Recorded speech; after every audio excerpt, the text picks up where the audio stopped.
Dulu saya kerja sebagai perunding cara rumah tangga, kaunselor, ketua unit.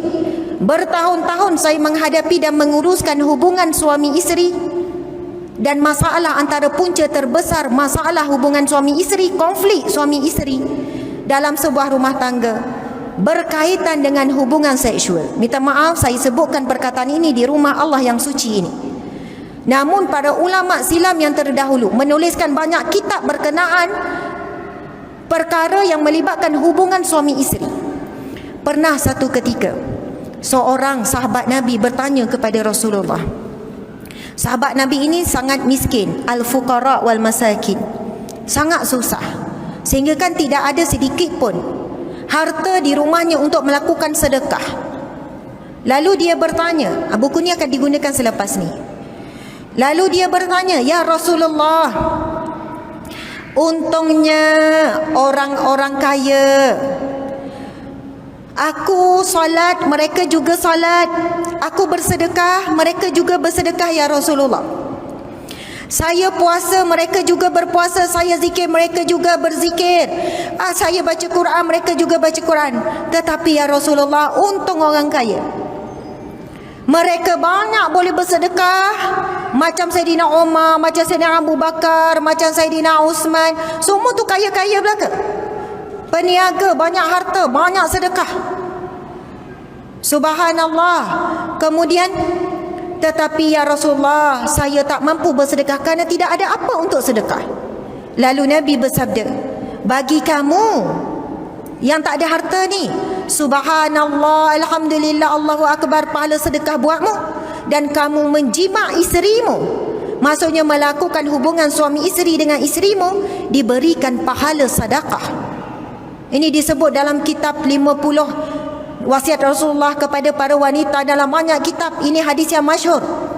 Kemudian sahabat ini bertanya, ya Rasulullah, adakah mengikut hawa nafsu juga adalah dikira ibadah? Sebab kita merasakan hubungan suami isteri itu dikira sebagai mengikut hawa nafsu. Itu kan kerana keinginan nafsu. Sebab itu ada isteri bila datang mengadu depan saya, suami mengadu dia tidak dapat layanan yang sepatutnya daripada isteri dalam hubungan suami isteri. Sebab umur dah 40 lebih, dah 50 lebih. Isteri ni jawab apa?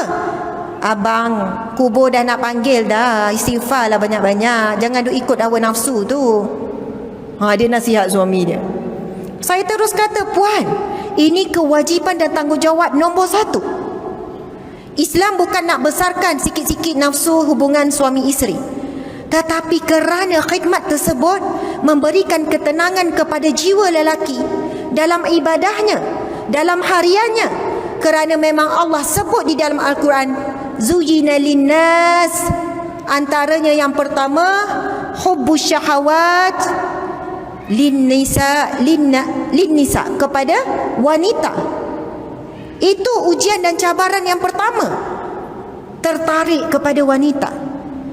Dan jika wanita, isteri ambil berat tentang perkara ini, pahala yang sangat besar. Mungkin itulah khidmat yang menyebabkan dia dapat masuk ke syurga Allah Subhanahu wa taala.